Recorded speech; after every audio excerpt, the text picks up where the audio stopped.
베트남의 투자 환경 변화와 한국의 기회라는 주제로 밤페뚜안 주한 베트남 대사관 투자관님께서 수고해 주시겠습니다. 연사님을 무대 위로 모시겠습니다. 큰 박수 부탁드리겠습니다.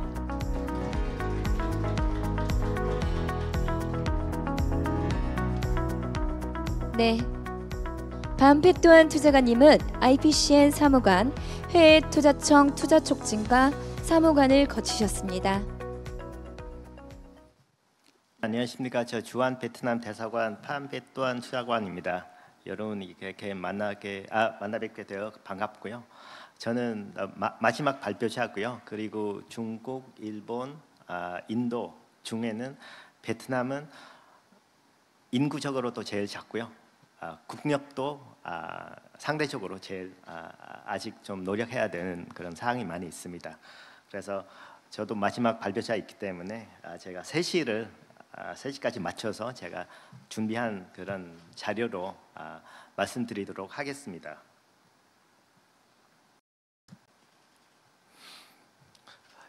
여러분들이 아마 잘 아시겠지만 베트남은 인구 한 1억 명이고요. 그리고 그 내수 시장이 상대적으로 좀 크지 않습니다. 그래서 저희 나라는 외국인 투자를 유치하지 않으면 성장 동력을 더 이상 할 수 없다고 보기 때문에 한 86년부터 즉 한 40년 전부터 투자 유치 정책을 적극적으로 실시해 왔습니다. 그래서 저희도 내년이면 베트남 그 외국인 투자 40주년 행사를 개최하는데 나름대로 성과도 있었습니다. 아시안 국가 중에서는 최근에 그 외국인 투자를 제일 잘 유치한다는 그런 실적이 있다고 국제기구에서 많이들 평가를 하고 있습니다. 베트남에 투자하는 나라는 뭐 한국, 일본, 동아시아뿐만 아니라 요즘에는 미국, EU, 또 호주, 또 중화권에서도 많이 투자를 하고 있습니다. 베트남에 대해서 가볍게 말씀드리면 저희 그 현재 인구 한 1억 명이고 1인당 GDP가 한 4,600, 700불 선 정도 됩니다. 이거는 아마 한국의 80년대 중후반의 그런 수준으로 보시면 되고요. 그리고 저희는 그 무역 개방도가 아주 높은 나라입니다. 베트남 그 경제 규모가 한 5천억 불인데, 근데 무역 규모는 올해는 아마 한 8,200억 불 정도 도달할 예정입니다. 베트남은 좀 젊은 나라라고 많은 분들이 말씀하고 있는데 그거 맞습니다. 베트남의 지금 그 평균 연령이 한 33살 정도 되는데요. 근데 문제는 저희가 지금 이런 농담들이 많이 하고 있습니다. 아직 부자가 되기 전에 이미 노화된 사회가 돼버렸다라는 말이 이미 점차 나오고 있습니다. 왜냐하면 베트남, 한국 같은 경우에는 그 출산율이 한 0.7% 정도 되는데 베트남도 지금 아직 개발도상국 단계인데 한 2.1% 이상이 돼야지 나라의 인구가 성장할 수 있는데 늘어날 수 있는데, 근데 베트남 작년의 숫자로 통계로 보면 그 출산율이 벌써 1.9, 한 95% 정도 떨어졌습니다. 그리고 특히 하노이하고 호치민 대도시에서는 이미 1.4, 1.5% 정도 됩니다. 한국보다 한 2배 정도 된다고 한국 분들이 많이 볼 수 있는데 이 숫자는 이미 일본하고 똑같은 그런 출생률입니다.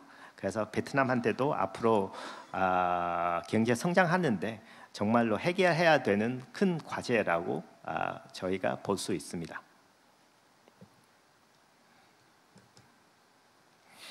방금 제가 말씀드린 내용 중 하나는 베트남은 무역 개방도가 아주 높은 나라입니다. 경제 구조적으로 보면 저희가 그 다른 개발도상국에 비하면 과감하게 국제 경제 통합을 정책을 진행하고 있습니다. 저희는 EU, 한국 비롯해서 많은 나라랑 그 FTA를 체결된 사항이 있고요. 그리고 개발도상국으로서는 2017년에 처음으로 EU하고 FTA를 체결한 나라입니다. 그리고 베트남도 지금 CPTPP 이라는 그 환태평양 그 FTA에 또 적극적으로 진행하고 있고, 제가 알기로는 이재명 정부에서도 CPTPP 좀 적극적인 그런 가입 의향을 가지고 있다고 봅니다. 베트남은 어떻게 보면 수출입으로 먹고 사는 나라라고 해도 크게 과연 아니라고 볼 수 있는데, 저희가 수출 품목으로 보시면 저희가 그 10억 불 이상 되는 품목은 한 37개가 있습니다. 올해 말 되면 이게 2024년 숫자 통계인데 아마 2025년 되면 한 45개 정도 아마 늘어날 것 같습니다. 그 중에는 컴퓨터 전자기기, 그리고 전화기 부품, 기기 장비, 의복, 신발, 나무 목재 제품, 수산, 운송 수단 기기입니다. 근데 자세하게 따지면 컴퓨터 전자기기, 전화기 부품이랑 기기 장비 기기 그 상위 3개 품목 관련해서는 이게 베트남 기업들이 어떤 자기의 브랜드로 가지고 수출하는 것보다는 아직 FDI 즉 외국인 투자 기업이 이해해서 베트남에서 조립하고 수출하는 그런 경제 구조가 있다고 그렇게 보시면 되고요. 아직 저희가 그 외국인 투자를 유치하는데 여러 가지 성과도 아직 과제가 또 남아 있는데, 성과로 보면 저희 그 외국인 기업이 베트남 GDP에 한 20% 정도 기여하고 있습니다. 이거 한국 통계로 보면 제가 알기로는 한국에서는 외국인 외투 기업이 한 10% 정도 기여하고 있는 걸로 알고 있습니다. 그리고 베트남의 총 그 설비 투자는 한 23% 정도는 외국인 기업들이 기여하고 있고, 그리고 그 국가 세수도 한 20대 후반이라고 알고 있습니다. 근데 베트남의 수출입이 한 70% 정도는 외국인 기업에 거의 절대적으로 의존하고 있는 상황입니다. 그리고 한 1,000만 명의 직간접 고용이 그런 효과가 있고요. 그 중에는 한 150만 후반 100만 후반 정도는 직접 고용이 기여하고 있습니다.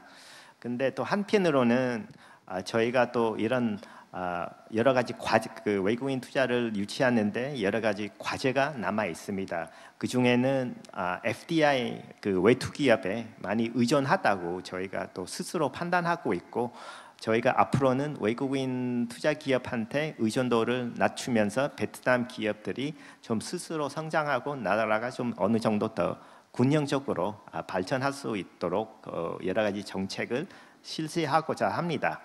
그리고 또 하나 문제는 그 파급 효과가 아직 그 정부의 기대만큼 달성하지 못한다. 저희가 생각하는 파급 효과라는 게 특히 제조 분야에서 베트남에서 단순한 조립 아니라 베트남에서 소싱도 하고 부품 만들어서 조립 아니라 제조 산업으로 육성해야 되는데, 그리고 베트남 기업들도 그 과정에 서플라이 체인에 좀 참여할 수 있도록 정책을 여러 가지 육성 정책을 진행하고 있습니다.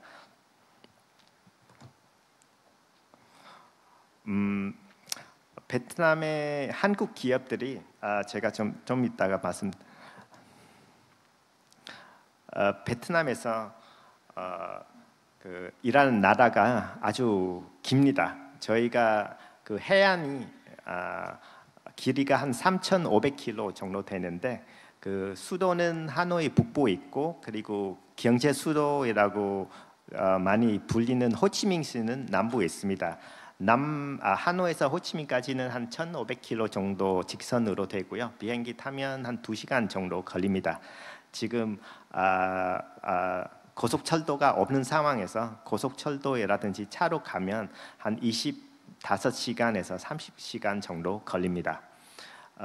베트남 원래 경제 수도라고 불리는 호치민에서는 이게 왜 호치민이라고 경제 수도라고 하는 게 그 베트남 원래 베트남 전쟁 당시에 호치민은 사이건이었습니다. 그 당시 여러 가지 그 미국의 지원으로 인해서 거기 그 인프라이라든지 아니면 그 시장 경제에 대한 인식이 이미 어느 정도 형성되어 있기 때문에 86년 그 베트남이 개방하면서 호치민에서 그런 여러 가지 그 기반으로 해서 경제 성장을 북부보다 압도적으로 잘 해왔습니다. 특히 외국인 기업들이 80년대 후반부터 2000년 초반까지 베트남에 투자하면 하노이 북부보다는 호치민 지역에 거의 집중하기 때문에 여기 호치민 지역에서는 산업뿐만 아니라 그 서비스업, 금융업 북부보다 압도적으로 발달해 왔습니다. 다만 한 2010년 기준으로 해서 그 삼성전자가 베트남에 대규모 투자로 진행하면서 그리고 삼성뿐만 아니라 LG 그다음에 수많은 그 정보통신 그리고 전자전기 기업들이 한국, 일본, 미국 비롯한 선진국들이 베트남에 투자하면서 상황이 역전되었습니다. 최근에는 그런 그 전자전기 클러스터로 보면 북부가 한 75% 정도 되고 호치민 지역 즉 남부 지역은 25%밖에 안 됩니다. 즉 북부가 전자전기 클러스터 관련해서 남부보다 한 3배 정도 규모가 더 크다고 보시면 됩니다. 자동차 산업도 북부는 한 50%, 남부는 한 35% 그리고 중부는 한 15% 정도 그렇게 분포되어 있습니다. 참고로 베트남은 아직 그 자동차가 그렇게 보급되는 나라가 아닙니다. 베트남 1인당 자동차 보급률이 한국 같은 경우에는 제가 알기로 한 20% 후반인데 베트남은 아직 한 5% 미만입니다. 그만큼 앞으로 어마어마한 성장 잠재력이 있습니다. 베트남에 지금 1년에 그 승용차 시장이 한 40만 대에서 35만 대밖에 안 되는데 주변의 나라인 그 태국, 인도네시아가 이미 벌써 한 150만 대 정도 되는 그런 시장이 있는데 베트남도 앞으로 물론 인도네시아하고 그 인구 격차가 있지만 베트남도 최소한 태국하고 한 100만에서 150만 대의 시장으로 성장할 거라고 생각합니다.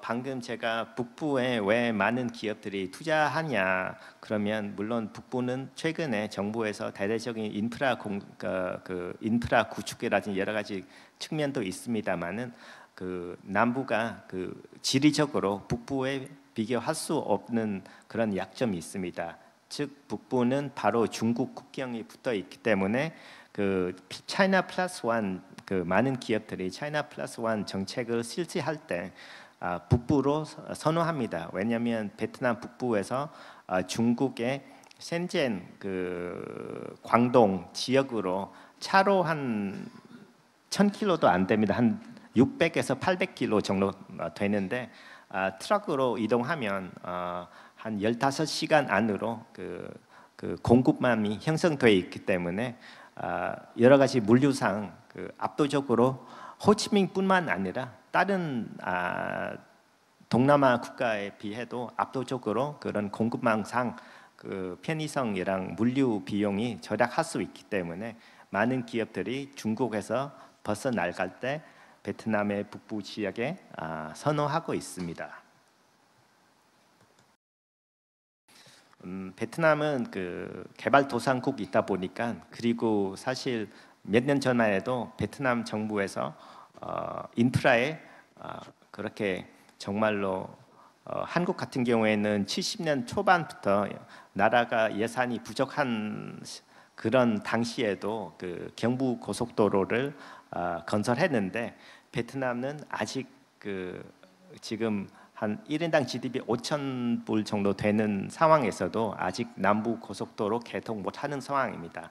근데 지난 3년 동안 정말로 대대적으로 공적 투자를 하면서 베트남에서 내년 중반쯤이면 남북 고속도로가 전 구간이 개통될 예정입니다. 전 구간이 개통되면 그 최남단에서 최북단까지 지금 한 40시간 정도 걸리는 그 이동 시간이 아마 한 25시간으로 감축할 수 있지 않을까 합니다. 그리고 이것보다 더 중요한 거는 저희가 내년부터는 남북 고속철도 착공 들어갈 겁니다. 정부의 목표상으로는 2035년에 전 구간 개통 목표입니다. 이거를 투자하려면 저희 예산상으로 한 80조 원 정도 투입해야 되는데 이건 현 시점이고요. 아마 결산할 때 80조 원보다 많이 늘어날 거라고 생각합니다. 그래서 올해 안으로는 저희가 지금 한국, 중국, 일본, 프랑스, 독일 그 고속철도 강국이랑 기술 협력 관련해서 지금 서로 토론하고 협의하고 있는 단계입니다. 아마 내년 초이면 저 베트남한테는 파트너가 정해지지 않을까 생각하고요. 경제가 성장하려면 그 에너지 산업을 빠질 수 없다고 봅니다. 베트남 지금 그 전력원은 지금 수력에 의해서 많이 의존하고 있던데 현재 그리고 그 석탄 발전소도 한 2000년 초반부터 2020년까지 많이 개발했는데 근데 앞으로는 저희가 수력 석탄보다는 그 과도기라 할까요? LNG 발전소에 앞으로 지난 한 2020년부터 한 2040년까지는 LNG 쪽으로 대대적으로 개발하고 투자할 겁니다. 그리고 그 LNG 사업 관련해서는 많은 한국 기업들이 투자하고 있고 예를 들어서 GS 에너지 컨소시엄은 호치민 근처에 한 2조 원 정도 되는 3조 원 정도 되는 LNG 발전소 짓고 있고 한화 에너지 컨소시엄도 베트남 중부 지역에 한 3조 원 정도 하고 있습니다. 뿐만 아니라 포스코, SK, 두산, 기타 등등 베트남의 그 LNG 사업권을 확보하려고 지금 입찰에 들어가고 있습니다. 그리고 베트남도 저희도 최근에 원자력은 다시 재개하기로 했습니다. 사실 베트남 정부에서는 2008년에 그 베트남 1기 그 원자력 발전소 짓겠다고 준비해왔는데, 근데 그 일본 그 2011년에 그 후쿠시마 사태로 인해서 한 10년 정도 원전은 좀 안전하지 못한다라는 인식 가지는데, 근데 작년 12월 달에 원전 사업을 다시 재개하기로 결정했고요. 그리고 원전은 청정 에너지라고, 그리고 앞으로 베트남에 성장하는데 빠질 수 없는 그런 에너지라고 정부에서 공동 의식을 큰 전환이 되면서 지금 저희가 열심히 준비하고 있습니다. 그래서 저희 목표도 내년 하반기에 베트남의 1기 원자력 발전소를 착공할 수 있도록 준비하고 있고, 그다음에 그 앞으로도 그 원자력 발전소 하나 아니라 최소 한 5에서 10개 정도 짓겠다는 그런 차근차근 진행하는 계획이 있습니다. 그리고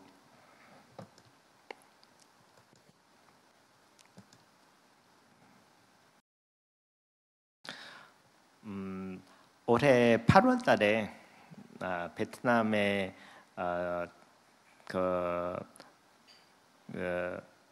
당서기장님 한국 국빈 방문은 하셨습니다. 이게 이재명 정부 들어서 첫 외빈이라고 볼 수 있는데요.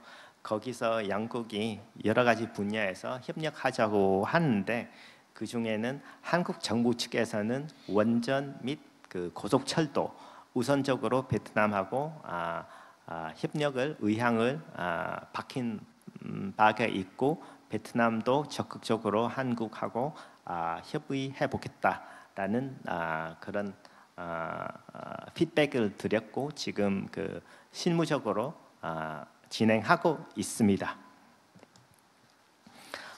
저희 베트남은 80년 중대 중반부터 외국인 투자를 유치해 왔는데 처음에는 거의 그 섬유 봉제 그 인력이 많이 필요한 산업으로 많이 유치했는데 근데 최근에 들어서 경제 수준도 올라가면서 그 전기 전자 반도체 그리고 클린 에너지 그리고 R&D 그 스타트업 디지털 전환 그리고 농업 분야인데 좀 그 하이텍 기술의 농업 분야 그리고 인프라 스마트시티 개발 쪽으로 지금 여러 정책을 내놓으면서 투자 유치를 하고 있습니다. 제가 투자 베트남에 대해서 소개해드리자면 베트남의 그 최근에 정말로 대대적인 개혁이 이루어지고 있습니다.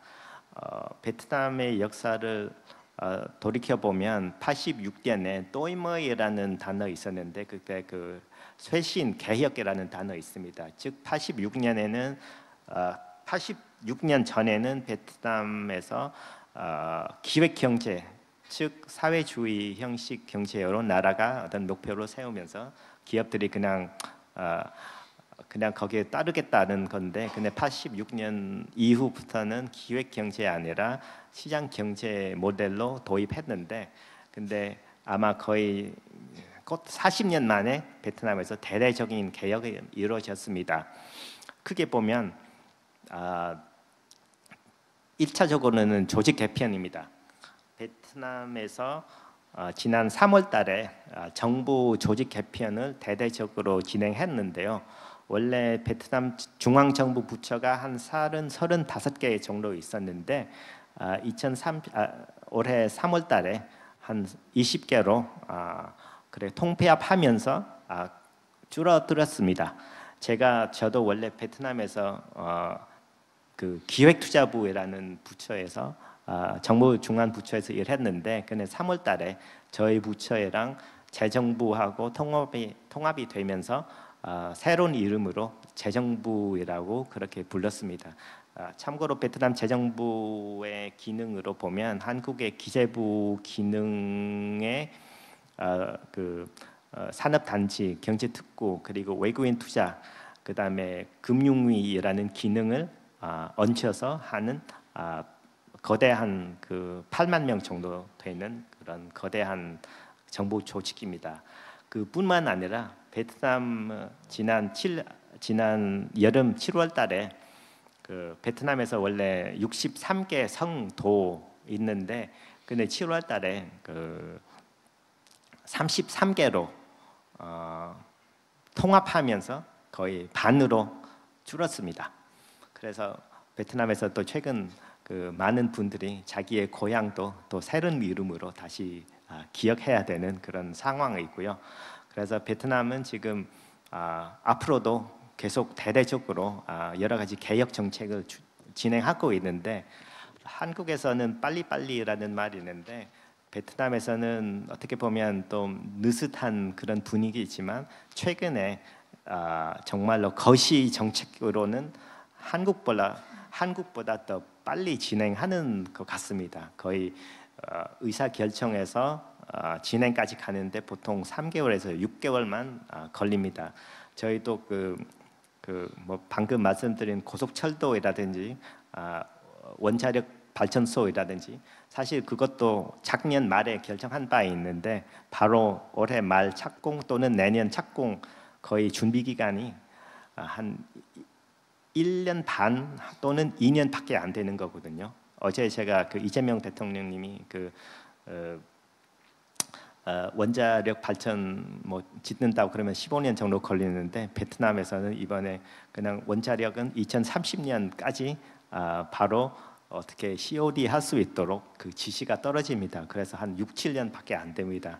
물론 앞으로 지시는 지시지만 결과를 미래에 있지만, 근데 정말로 모든 움직임이 정말로 신속하게 진행하고 있습니다.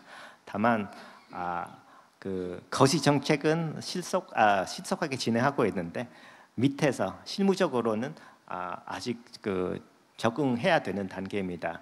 정신적으로 저항도도 있고, 그리고 조직 개편이 하면서 정말로 여러 가지 후폭풍이 있습니다. 그것도 여러 가지 적용해야 되는 거 있습니다.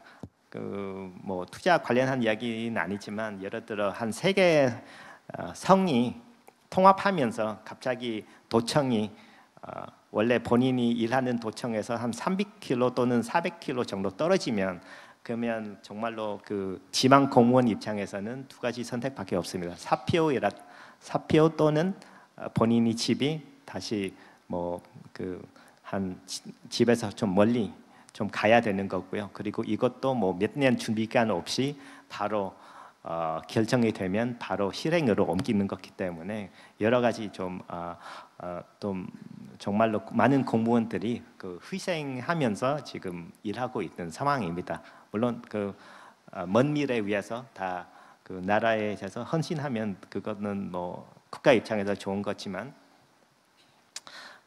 그리고 베트남에서 그 방금 조직 개편뿐만 아니라 4대 개혁 과제가 진행할 겁니다. 저희 그 나라의 목표, 국가의 목표는 베트남도 45년에 그 독립을 했습니다.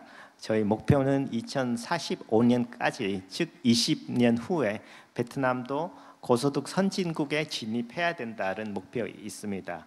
지금 그 약간 개발도상국 중진 개발도상국인데, 그 20년 이후에는 지금 GDP보다 최소한 4배 정도 올려야 되는데, 그러면 지금 베트남에서 그 경제 성장률이 뭐 상황에 따라서 6%에서 8% 정도 왔다 갔다 하는데요. 뭐 나쁜 숫자도 아니지만, 근데 그 2만 불까지, 그리고 고소득 선진국까지 20년 후에, 그리고 중진국 그런 늪에 빠지지 않게끔 하려면 정말로 매년 10% 이상 그 GDP 성장률을 달성해야 됩니다. 그렇게 달성하기 위해서는 1차적으로는 과학기술 혁신, 디지털 전환의 기반을 으로 경제 성장을 해야 되는 거 있고요. 그리고 앞으로 베트남의 그 국제 통합을 더 적극적으로 해야 된다는 그런 지침도 있습니다. 그리고 3번째는 이런 거 하려면 법 체제를 기반 혁신적으로 그 개혁이랑 혁신이 있어야 됩니다. 왜냐하면 투명성 없이는 기업을 투자 유치도 어렵고, 기업도 자국 기업들도 성장할 수 없기 때문에. 그리고 마지막으로는 이게 뭐 한국한테는 아주 당연한 일이지만 베트남에서는 큰 그 전환이라고 인식의 전환이라고 볼 수 있습니다. 즉 최근에 베트남 정부에서 민간 기업 부문은 베트남의 경제 발전하는데 제일 중요한 원동력이라고 그렇게 뜻을 모았습니다. 왜냐하면 베트남도 아무래도 전에는 정치적으로는 사회주의 국가이고 40년 전만 해도 기획 경제 기반으로 성장해왔던 나라이기 때문에 아직 그 민간 부문에 대해서 이견도 많았습니다. 근데 최근에는 이견 없이 민간 부문은 그 제일 중요한, 가장 중요한 원동력으로 인식이 되면서 과학기술 혁신 기반으로 민간 경제 부문은 혁신적으로 육성하겠다라는 목표를 제시한 바가 있습니다.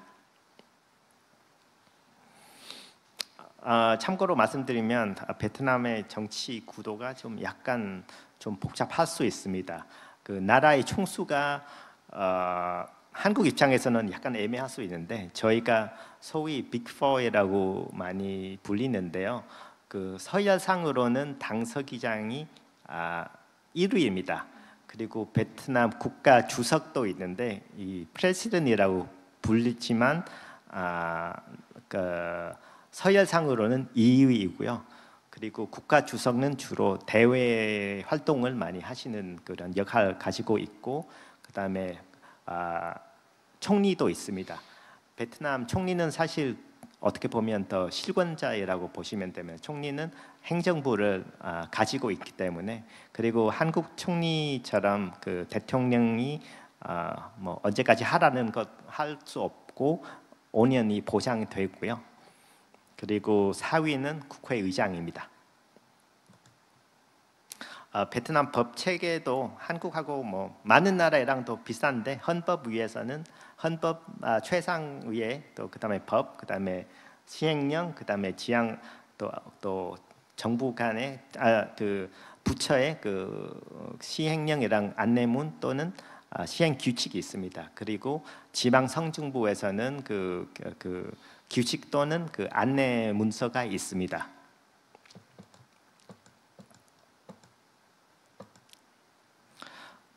마지막으로 한국과 베트남 92년에 수교했고요. 그러면 지난 거의 30년 동안 정말 눈부신 성장을 해왔습니다. 지금 베트남한테는 한국이 제일 큰 FDI 파트너이고, 무역 그 파트너로서는 중국, 미국 다음에 3위가 됩니다. 그리고 한국한테도 베트남이 해외 투자할 때 미국, 중국 다음에 베트남 3위 되고요. 무역적으로, 무역 파트너로서도 미국, 중국 다음에 베트남입니다. 물론 3위 가지고 베트남이랑 일본이 왔다 갔다 하지만 최근에는 거의 베트남이 3위가 좀 굳어진 상황이고요. 그리고 거의 한국 모든 대통령이 되면 베트남 최소 한 번쯤 베트남에 국빈 방문하시고, 그리고 베트남 그 소위 빅4 분들이 본인이 5년 임기 내에서 또 꼭 최소 한 번쯤에 한국에 방문하게 됩니다. 그 예를 들어서 방금 그 8월달에 베트남의 당서기장님 한국에 처음으로 그 이재명 대통령의 첫 국빈 방문되고요. 그리고 한국과 베트남은 2022년 그때 수교 30주년에 그 포괄적 전략적 그 협력 동반자 관계를 격상하면서 지금 경제 문화 교류뿐만 아니라 앞으로 안보, 국방, 방산 분야에서도 적극적으로 협력하자는 그런 뜻을 모았습니다. 그 일환으로는 최근에 한국 그 한화에서 베트남의 K4 자주포를 수출한 바가 있습니다. 물론 폴란드라든지 호주에 뭐 수백 대 아니라 처음으로 소규모로 수출했고요. 근데 이거를 기반으로 해서 앞으로 안보, 국방, 방산 분야에서도 정말로 다방면적으로 기술 제휴, 인력 교류, 그리고 여러 가지 분야에서 협력이 더 확대될 거라고 생각이 합니다. 한국과 베트남의 투자를 좀 요약해주면, 지금 한국 기업들이 한 1,200개 정도가 베트남에 진출하고 있고, 누적 투자 금액이 한 950억 불 정도 됩니다. 베트남한테는 한국의 제일 큰 투자 파트너이고, 2위는 싱가포르이고요. 3위는 일본입니다. 매년 한국 기업들이 베트남에 한 50에서 100억 불 정도 꾸준히 투자해왔고, 한국 기업들이 베트남에 투자하면 한 60%가 하노이랑 호치민 지역으로 집중하고 있습니다. 여기는 뭐 인프라도 잘 되고 시장 수요도 있고 인력도 있기 때문에 자연스럽게 많은 기업들이 이 지역에 선호하고 있습니다. 그래서 시간 관계상 제가 제 말씀은 여기까지 하고요. 저는 사실 베트남의 그 재정부 한국 대표로 한국에 나와 있는데, 제 역할은 한국 기업들이 베트남에 진출할 때, 그리고 양국 ODA 분야, 그리고 경제 협력하는데 제가 여러 가지 역할을 하고 있는데, 이 스크린에 나오는 제 연락처도 여기 뭐 공개되어 있는 상황이기 때문에, 여러분들이 베트남의 뭐 경제 투자 뭐 또는 기타 궁금사항 있으시면 언제든지 이번 2년으로 연락해 주시면 제가 한국에 있는 동안 또 친절하게 성실하게 그렇게 또 상의 드리도록 하겠습니다. 이렇게 한 30분 정도 이렇게 또 들어주셔서 감사하고요. 예, 감사합니다.